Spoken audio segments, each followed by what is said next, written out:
Apakah tarikh sambutan Hari Buruh di Malaysia? 1 1 Mei. Mei. Betul. Yang kanan jawab dulu. 1-0.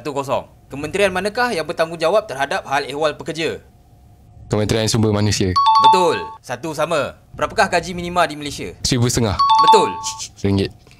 Super. Berapakah tempoh cuti bersalin bagi pekerja di Malaysia? 90 hari. Sikit lagi. 96. Sikit lagi. 98 hari. Betul. 98 hari. Baik tu, memang statistik lah kau. bagi- Memang statistik lah.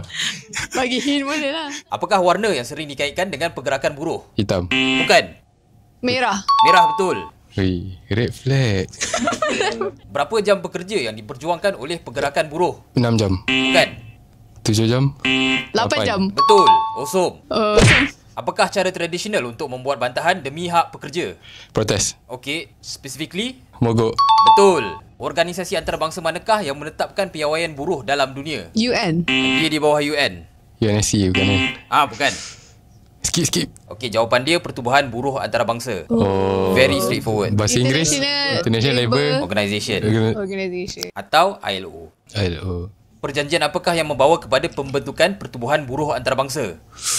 Bukan Geneva Convention. Bukan. Dia dekat Perancis. Mula dengan huruf V. V. Go Danish. Jawablah juga. Versailles. Betul. Versailles Treaty. Budak apa? Okey, 5-3. Danish menang. Yeah.